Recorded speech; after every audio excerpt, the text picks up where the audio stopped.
Hey, all, Scott Horton here for Liberty.me, the great libertarian social network. They've got all the social media bells and whistles. Plus, you get your own publishing site, and there are classes, shows, books, and resources of all kinds. And I host 2 shows on Liberty.me. Eye on the Empire with Liberty.me's Chief Liberty Officer Jeffrey Tucker every other Tuesday, and The Future of Freedom with FFF founder and president Jacob Hornberger every Thursday night, both at 8 Eastern. When you sign up, add me as a friend on there. ScottHorton.Liberty.me. Be free. Liberty.me.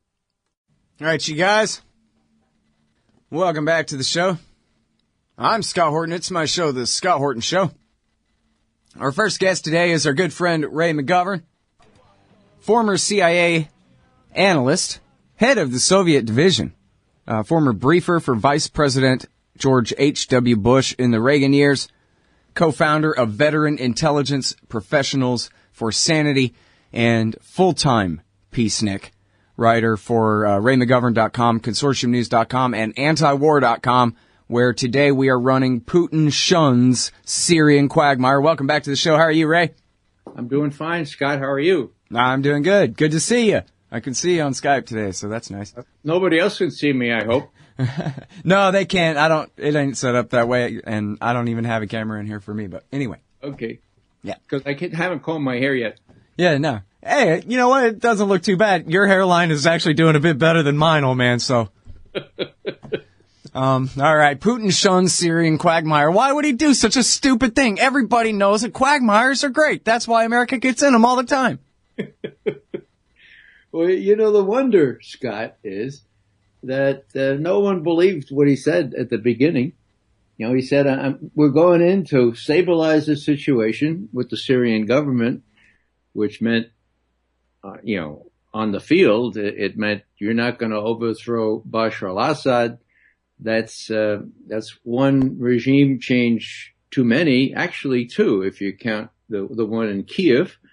And so we're coming in and we're going to stabilize the situation. When we get it stable enough, we're going to leave when there are conditions for what he called a compromised political settlement, end quote.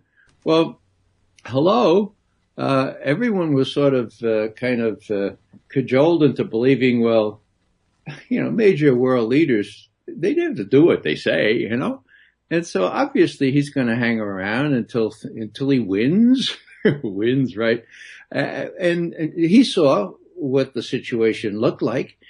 He wanted to make sure that Bashar al-Assad, the president of Syria, didn't get any illusions that the Russians are going to pull his chestnuts completely out of the fire. That is, try to reestablish Syria as it used to be. And so the best thing is to get out, make sure the Americans are on board, which they are. Mirabili dictu, it's a miracle, but they are. And, Geneva, the notion of getting these groups together and working something out, well, it's still an uphill battle. But the battle is different now. When you have Moscow, you have Washington, and you have others pretty much got religion that, if you're a human being, you have certain responsibility to prevent the carnage that has already happened in Syria. And if you're European, you have a political interest in stemming the flow of refugees. So there's lots of incentive now to work something out.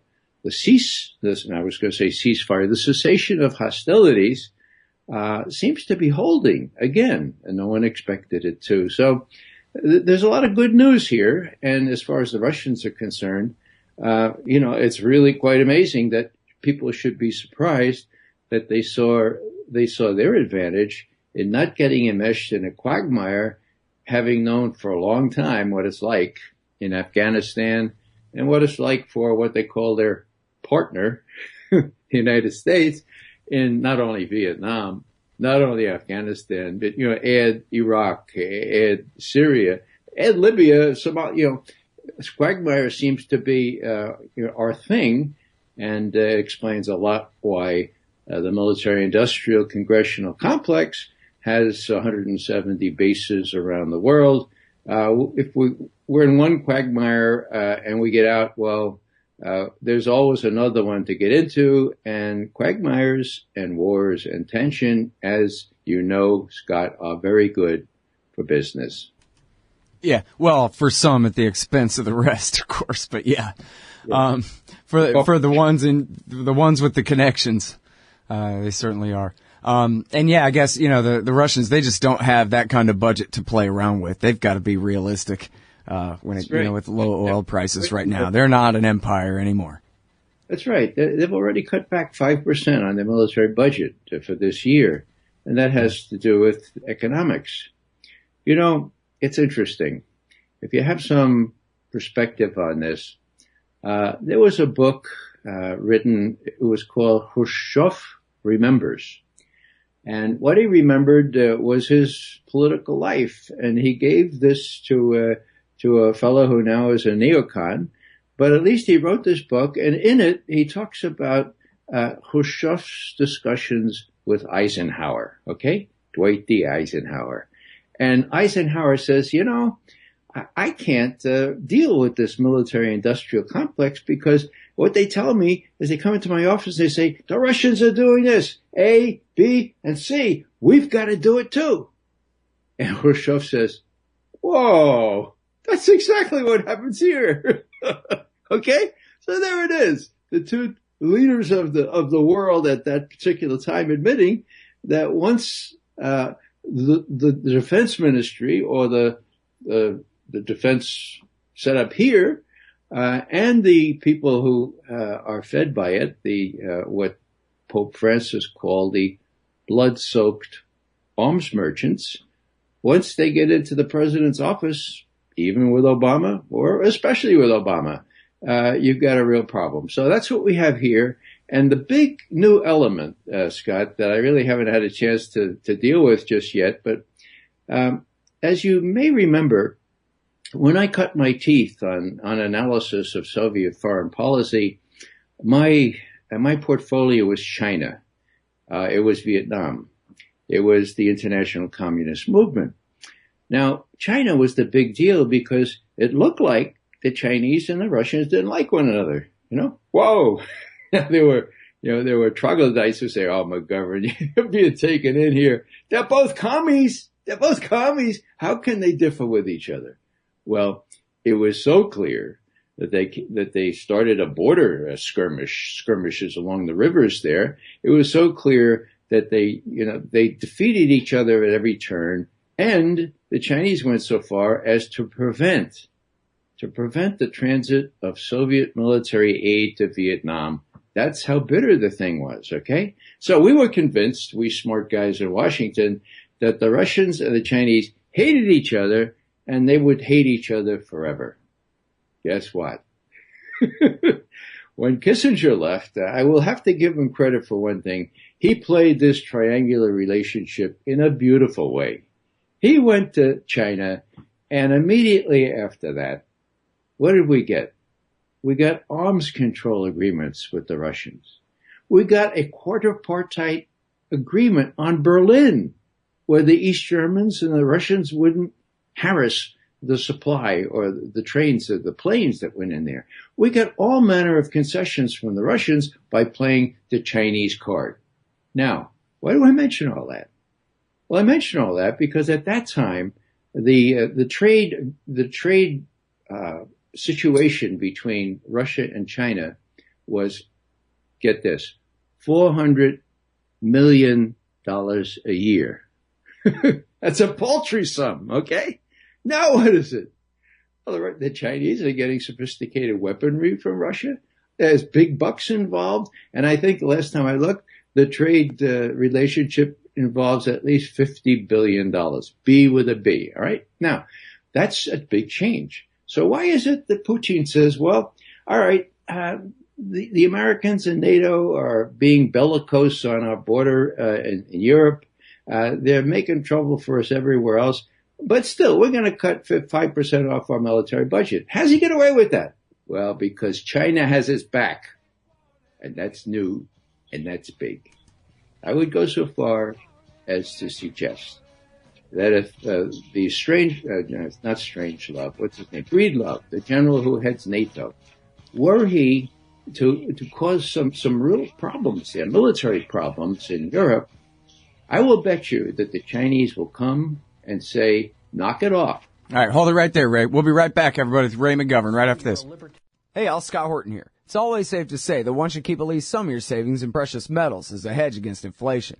And if this economy ever does heat back up and the banks start expanding credit, rising prices could make metals a very profitable bet. Since 1977, Robertson Roberts Brokerage Inc. has been helping people buy and sell gold, silver, platinum, and palladium, and they do it well. They're fast, reliable, and trusted for more than 35 years. And they take Bitcoin. Call Robertson Roberts at 1-800-874-9760 or stop by rrbi.co. Hey, all, Scott here. If you're like me, you need coffee. Lots of it. And you probably prefer it tastes good, too. Well, let me tell you about Darren's Coffee Company at darrenscoffee.com. Darren Marion is a natural entrepreneur who decided to leave his corporate job and strike out on his own, making great coffee. And Darren's Coffee is now delivering right to your door. Darren gets his beans direct from farmers around the world. All specialty, premium grade with no filler. Hey, the man just wants everyone to have a chance to taste this great coffee. darrenscoffee.com. Use promo code Scott and you get free shipping. darrenscoffee.com.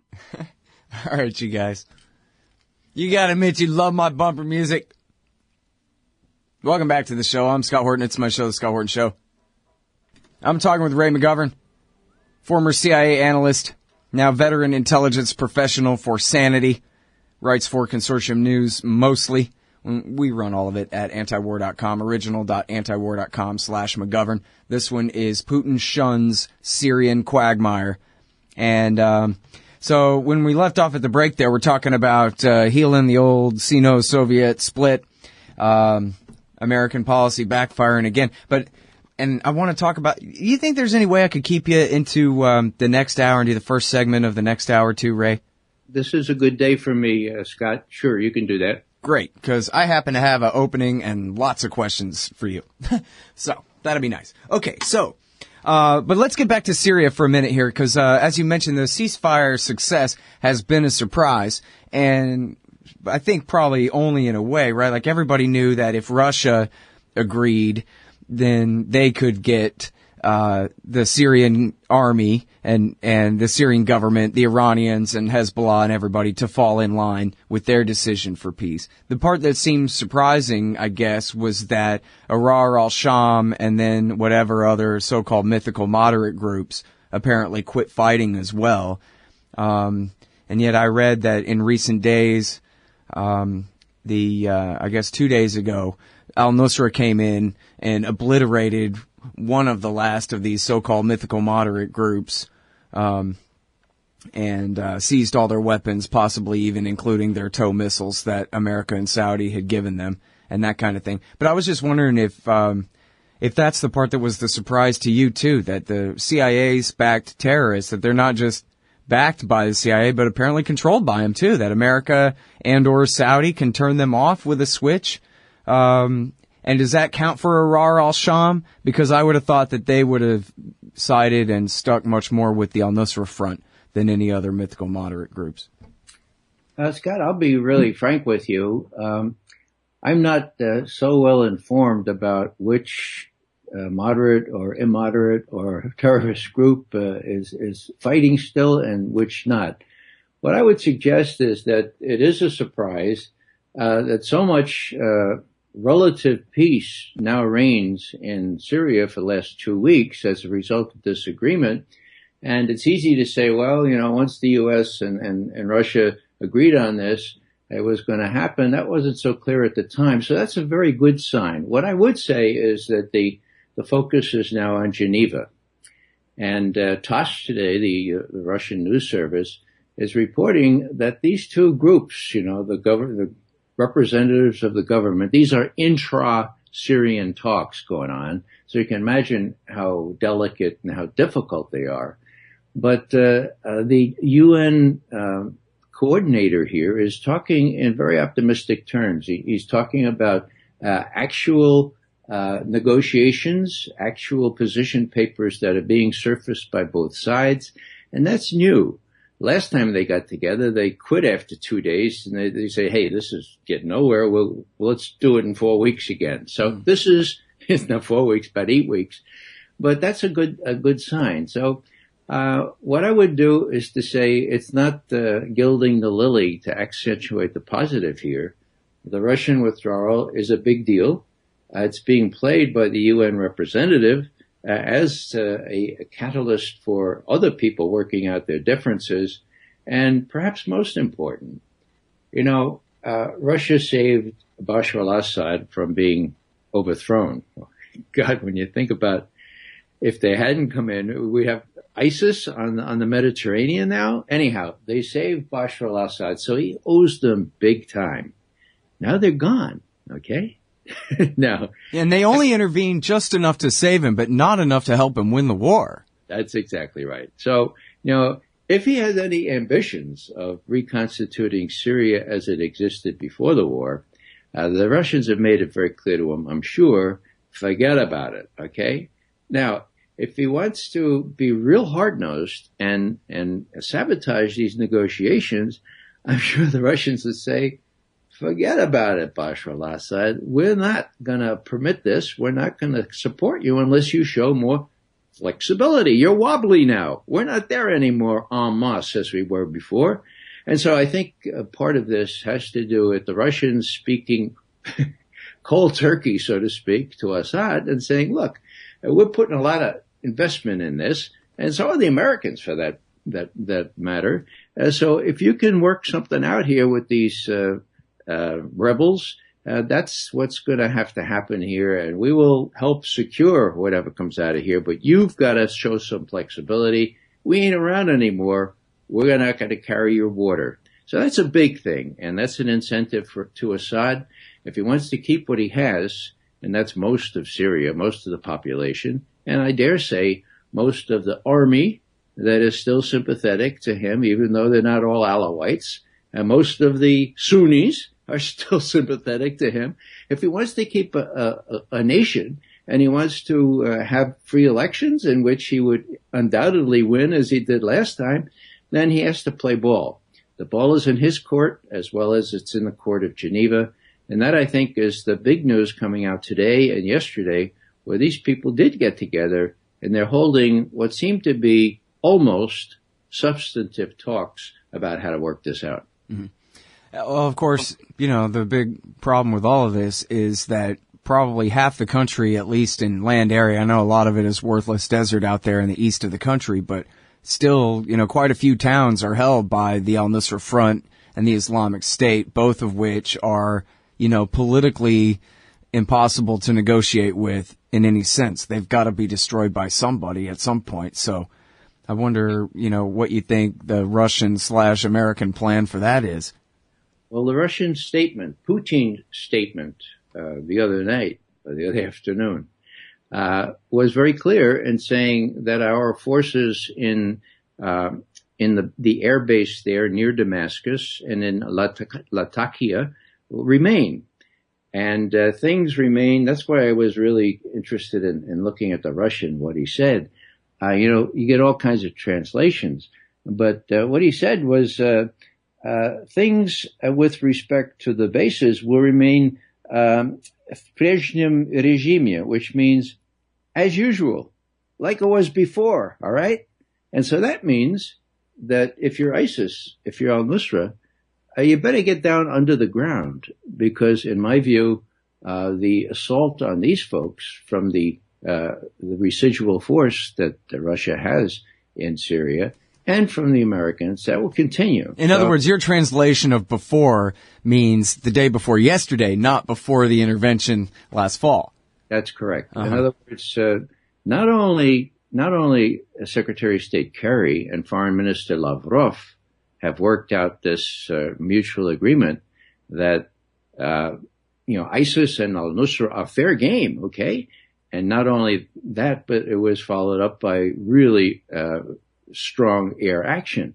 That's still on the board. What Putin did in removing the bulk of the troops, and that's what he says, the bulk. It's not all of them, and that's another reason you need to go to the Russian translation. He says "Vychod osnovnoi chasti," which means the withdrawal of the bulk of the troops, or the main part of the troops. So let's be clear: the ones that were there before the big buildup are still there, and I think that if I were an ISIS or an al-Nusra guy, I think I'd go deep under the ground at this point. Yeah, well, I guess it remains to be seen. You know, there's a lot of talk about the build-up for a prepared invasion of Mosul, but then I get nothing but conflicting articles, one after the others, that say, yeah, this is coming soon, or yeah, maybe, you know, in a year, or you know, next winter or something like that.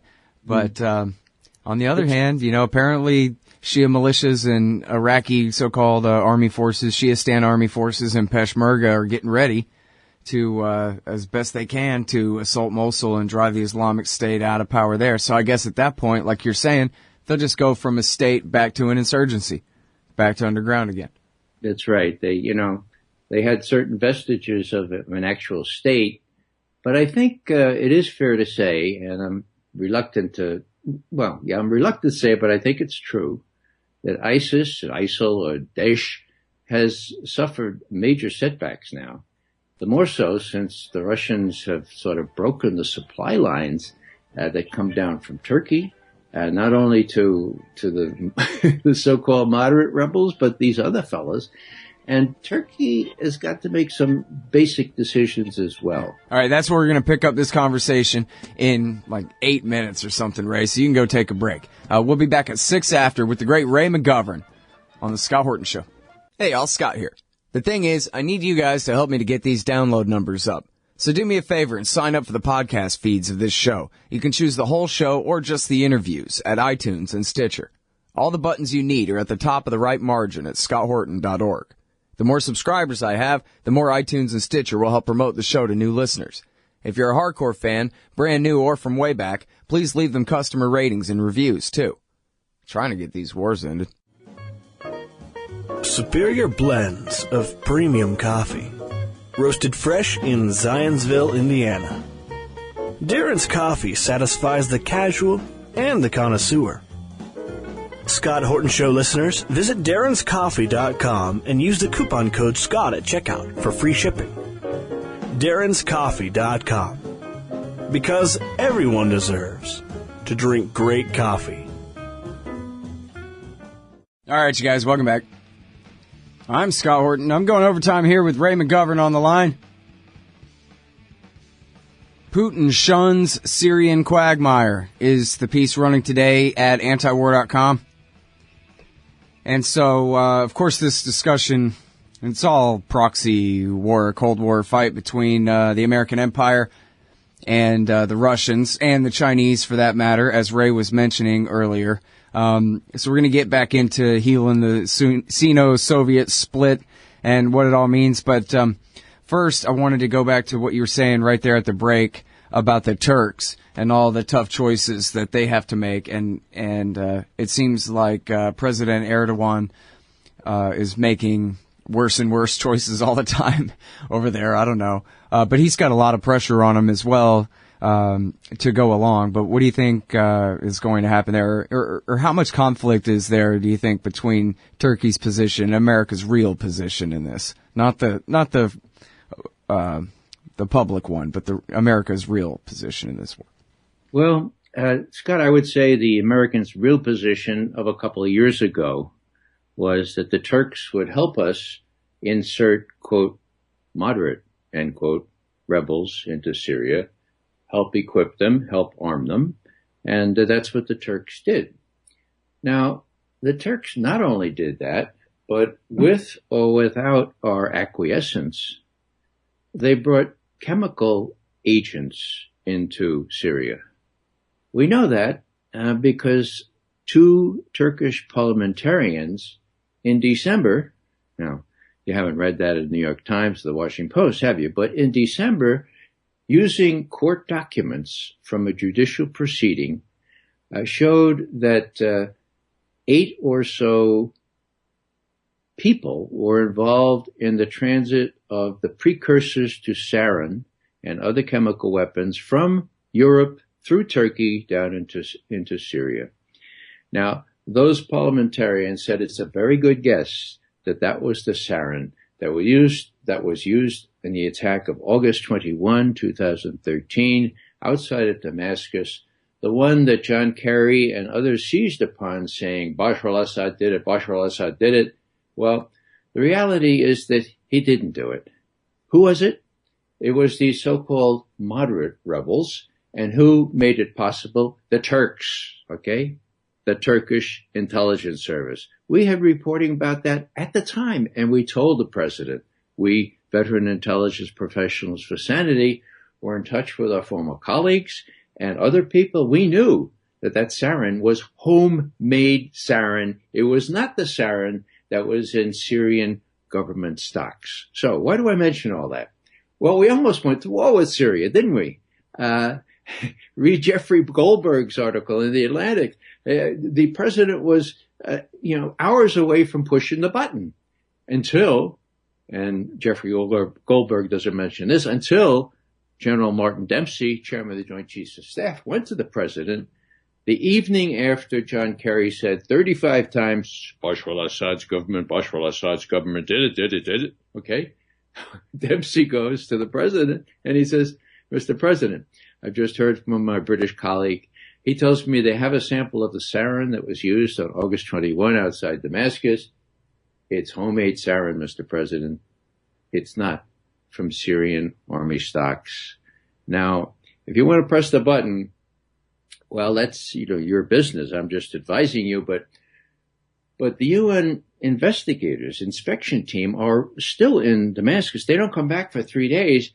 And if you push the button, I know that the press is going to be beating on me. They're going to say, General Dempsey, why could you not have waited 3-4 more days till the UN inspectors came back to tell us, what kind of sarin it was? And I'm going to have to say to the press, it beats the hell out of me. Go ask the president. Now, I don't think Dempsey did it in those clearer terms, but all I know is that within 20 hours, the president went up in the White House Rose Garden and said, the chairman of the Joint Chiefs of Staff, Martin Dempsey, has advised me that there is, quote, no time sensitivity, end quote, to this operation against Syria. And therefore, we can do it tomorrow or the next day or the next week or next month. And so I have decided to go to Congress for appropriate authorization. Now, there's a lot more to that story. The British, for the first time in 3,472 years, voted against war in their parliament.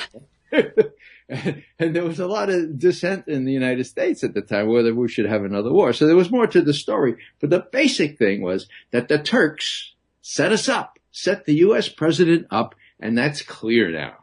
Now, you don't find it in the Times. I wonder if you can find it in the London Review of Books, all right. You do. But I wonder if the president's daily brief that I used to brief personally to Ronald Reagan's most senior and national security advisors, including Vice President Bush and, the rest of them. I wonder if the president knows that he's been mousetrapped to that degree. And if so, whether he would take the necessary conclusions from that. And what I mean by that is the Turks can't be trusted.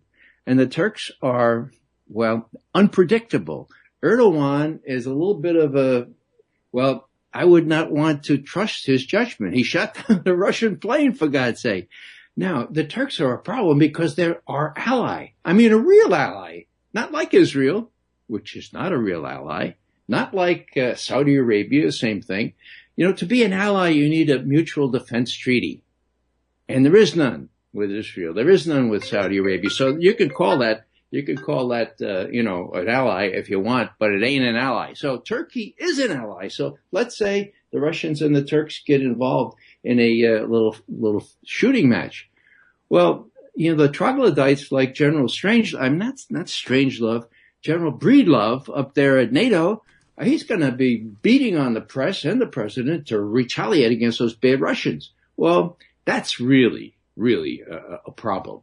And so what Obama's got to do is talk turkey to turkey, so to speak. No pun intended.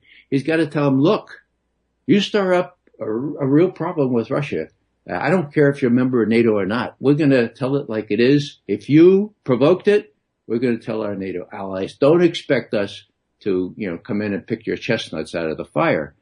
But, Erdogan can't be depended on to even listen to that. So that's a real problem. The Saudis and the Qataris and the other rich Arabs, now that's a different problem. The problem there is simply, now your listeners need to know this because they need to know this. During Barack Obama's tenure, so 7 years, 100 billion, B with a B, dollars worth of military aid has been offered by our arms merchants and arms manufacturers to Saudi Arabia. That's a lot of money. Okay. Now, people say, oh yeah, but only 50 billion has been approved. Right. Now, only as an adverb or an adjective does not belong before $50 billion. That's the fly in the ointment. That's why Pope Francis, talked about the blood-soaked arms merchants.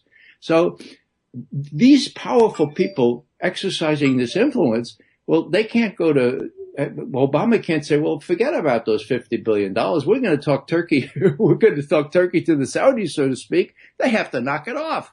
So that's why you have the Saudis feeling pretty confident they can do anything they darn well please, and they have the leverage on us. It's not vice versa. So will Obama face into that? I don't know. That remains to be seen, but that's an essential ingredient here. And I like to think that he might be tempted to do that because, what the Saudis are doing, not only beheading their own people, not only giving them 50,000 lashes, but destroying the country of Yemen. The people of the world are getting to know that. Maybe the Saudis need to be set back a little bit. Maybe we could see what we're afraid of, what our arms manufacturers are afraid of. If we put the Saudi noses at a joint, what's going to happen? Oh, the French, the British, the Russians, they're going to sell all this arms. We'll be out $50 billion. So, is it beyond the power of our diplomats to go to Paris, to go to London, to go to Moscow and say, look, we're going to talk Turkey to the Saudis, and we don't want you coming in behind us selling us all those arms. All right, wait, Ray. Hold it right there, y'all. We'll be right back. One more with Ray McGovern after this. You hate government? One of them libertarian types? Or maybe you just can't stand the president, gun grabbers, or warmongers. Me too. That's why I invented LibertyStickers.com. Well, Rick owns it now, and I didn't make up all of them, but still, if you're driving around and want to tell everyone else how wrong their politics are, there's only one place to go. LibertyStickers.com has got your bumper covered. Left, right, libertarian, empire, police, state, founders, quotes, central banking. Yes, bumper stickers about central banking. Lots of them. And, well, everything that matters. LibertyStickers.com. Everyone else's stickers suck. Hey, y'all, Scott Horton here for WallStreetWindow.com. Mike Swanson knows his stuff. He made a killing running his own hedge fund and always gets out of the stock market before the government-generated bubbles pop, which is, by the way, what he's doing right now, selling all his stocks and betting on gold and commodities. Sign up at WallStreetWindow.com and get real-time updates from Mike on all his market moves. It's hard to know how to protect your savings and earn a good return in an economy like this. Mike Swanson can help. Follow along on paper and see for yourself. WallStreetWindow.com. All right, y'all, I'm taking advantage of Ray McGovern's generosity now. I still got him on the line here. ConsortiumNews.com, original.antiwar.com/McGovern. We're talking about his piece on Russia accomplishing its goals in Syria and getting the hell out, saving Assad, not helping him win, but saving him from defeat and mostly leaving. But then, as Ray was explaining, they'll still be staying and doing airstrikes against the Islamic State and the al-Nusra Front to some degree. Anyway, so we're talking about that. We're talking about the role, of course, of Turkey and Saudi Arabia. But now I want to get back to what you were mentioning in the first segment there about Russia and China and how America has helped to heal the old split that Kissinger had exploited back in the 1970s. During the era of one world communism, and how America defeated them by splitting them up. So the deal is, I wanted to mention to you something that I'm willing to bet that you read by Alfred McCoy not long ago for Tom Dispatch, all about the American panic over not just Russia and China, but Europe too, agreeing, at least in principle, to these long-term projects for building superhighway, rail lines, pipelines, electric lines, and whatever kind of lines you could possibly build between Lisbon and Shanghai. and connecting all of Eurasia on one massive corridor of energy and trade and transportation and all of this, and how this is the Americans' worst nightmare. In fact, Chalmers Johnson told me on the show years ago, in the old days, this would have been America's worst nightmare in the world, would be Europe going ahead and teaming up with Russia and China. Now, our policymakers seem to be doing everything they can to push all these guys together. Now, I'm not sure what we have to lose. I mean, our politicians maybe have influence to lose, but I don't know what the American civilization has to lose if Eurasia gets it together and starts trading instead of killing each other. But anyway, I wonder what you think of all of that, and as far as, especially in terms of, how American policy, is a reaction to that, in a sense, or the cause and the reaction. Yeah. Well, the basic thing, in my view, Scott, to remember is that U.S. politicians have either a 2-year or a 4-year vista, perspective. They can't think beyond 4 years or 8 years. And this is a long-term trend. This is probably, it probably dwarfs in importance anything else having to do with the strategic equation. The empire is on its way out, the United States empire. It's just that it's not perceptible all that much just yet. But the things you mentioned, not only the rapprochement with China on Moscow's part, but the fact that finally the West European, it's been 70 years since we saved them from the Nazis. They're going to grow up sooner or later. I'd give them maybe 5-10 more years, and they'll see that their interests are better served by looking elsewhere rather than doing things, cutting off their nose to spite their throat, or vice versa, in instituting sanctions, economic sanctions on Russia. So this is a long-term trend. Myopia prevails in Washington, and little by little, as I already said, the Russians don't have to build up their defense potential too much anymore. They're not really afraid of what Strangelove or Breedlove will do, the commander of NATO. The U.S. Army is not gonna do anything desperate. Now, the Turks might do something. And anyhow, what really obtains here is a strategic rearrangement, what is called the New Silk Road, which is going on from China, as you said, to Portugal, could become a reality.